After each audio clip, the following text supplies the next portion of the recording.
ठीक है बेटा। जैसे आपने देखा कि जो फादर ऑफ अलजेब्रा था, क्या था उसका नाम? फादर ऑफ अलजेब्रा मूसा इब्न अल-खवारिज़मी। इसी तरीके से ये जो फ्रैंकोइस बीटा है ना, इसको बोलते हैं फादर ऑफ मॉडर्न अलजेब्रा।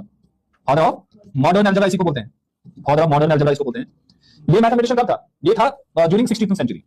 अभी 21st सेंचुरी चल रही है, तो 16th सेंचुरी में इसने बहुत बड़ा कारनामा किया था। इसको कोडिंग भी आती थी, इसकी बहुत मतलब कंट्रीब्यूशन है मैथ में और कंप्यूटर में। तो ये जो रिलेशन हम पढ़ने जा रहे हैं, ये रिलेशन भी इसी ने दी है, इसमें फ्रैंकोइस बीटा ने, फादर ऑफ मॉडर्न अलजेब्रा इसको बोलते हैं। देखो यहाँ पर स्पेसिफिक इसका एक केस है इस बीटा रिलेशन का, इसको हम बोलते हैं बीटा रिलेशन। क्या बोलते हैं?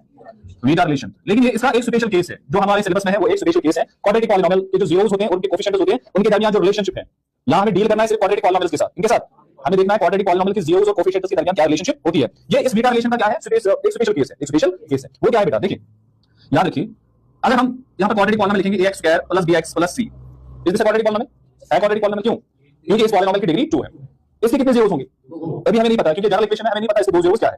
हम मान के चलते हैं इसके दो जीरोस है alpha and beta, alpha and इसके दो जीरोस है, इसके दो। तो ये बीटा की जो रिलेशन है वो क्या कहती है? देखो यहाँ पर कोएफिशिएंट क्या है? x स्क्वायर का कोएफिशिएंट ये है a, है ना। x टर्म का कोएफिशिएंट क्या है? b, है ना। और c क्या है? Constant term. c क्या है? Constant term. समझ में आ रहा है? अब हम देखेंगे इन जीरोस और इन कोएफिशिएंट्स, ये जो पॉलिनोमियल है, इनके कोएफिशिएंट्स के दरमियान क्या रिलेशनशिप है, जो हमें बीटा ने बताई। ठीक है, वो रिलेशनशिप क्या है? ये बोल रहा है कि अगर हम इन जीरोस को सम करें, अगर हम इन जीरोस को क्या करें, उसको जीरो चाहिए, अल्फा तक बीटा, तो अल्फा प्लस बीटा अगर हम लिखेंगे, इसको क्या बोलेंगे? Sum of zeros. Sum of beta कहता है सम ऑफ जीरोस बराबर होता है किसके?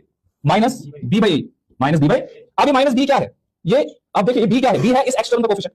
b क्या है? इस x टर्म का कोएफिशिएंट। तो हम लिख सकते हैं दिस इज माइनस b है coefficient of x, coefficient of x। तो b है coefficient of x divide by a क्या है? कोएफिशिएंट किसका? x स्क्वायर का। a है कोएफिशिएंट ऑफ x स्क्वायर।